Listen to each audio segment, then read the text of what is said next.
محمد عبد المجيد دسوقي واحد من الناس عايش في وسطهم، حاسس بيهم وبألمهم، ومن كل قلبه بيحبهم، بيحب الخير ليهم ولولادهم.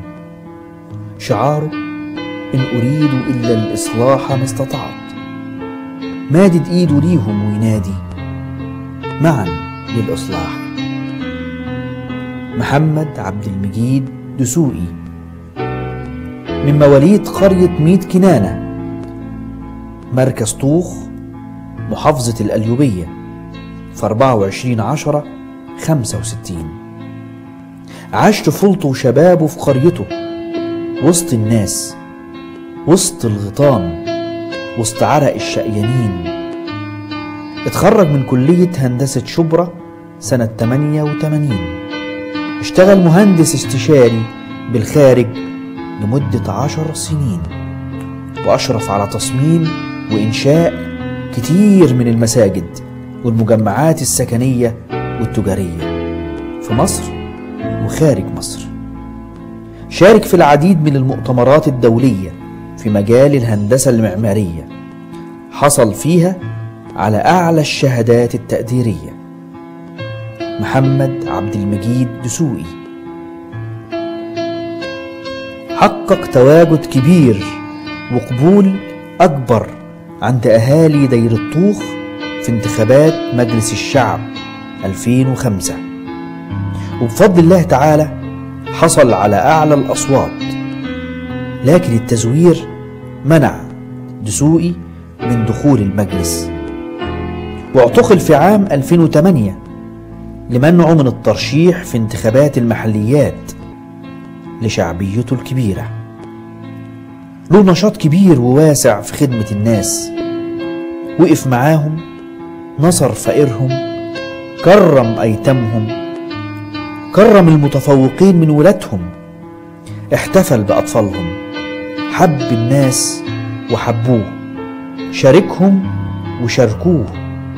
ودلوقتي بيرشح نفسه لمجلس الشورى 2010، عايز يكمل المشوار. رمزه علم الوطن، علم مصر. أحب أن أعبر إلى أهالي طوخ الكرام بأني أحبهم جميعا، وأنني ما رشحت نفسي في مجلس الشورى إلا ردا لجميلهم ووقفتهم الصلبة معي في الانتخابات الماضية في 2005. محمد عبد المجيد دسوقي مرشح الإخوان المسلمين لانتخابات الشورى 2010. شعاره ومنهجه ورؤيته نبع من تربيته على الدين، نبع من طهارة إيده، من حرصه على مصلحة الناخبين، من فهمه إن الإسلام دين شامل، من تأكده إن الحل لازم يكون نابع من قرآن ربنا اللي خلقنا وحط لينا الدستور الرباني، شرع المولى عز وجل. عز وجل دايما هو الحل، هو الحل. شرع المولى عز وجل دايما هو الحل. شرع المولى عز وجل دايما هو الحل. الإنسان في الدنيا دي ضل، والإسلام ده هو الحل، ولا فيش حل خلاف الحل.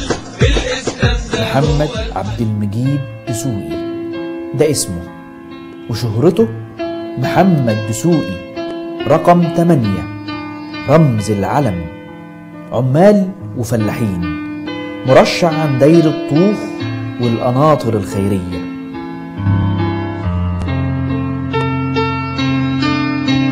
محمد عبد المجيد دسوقي معا للإصلاح. محمد عبد المجيد دسوقي نحمل الخير لكل الناس. محمد عبد المجيد دسوقي. موعدنا يوم الثلاث 1/6/2010.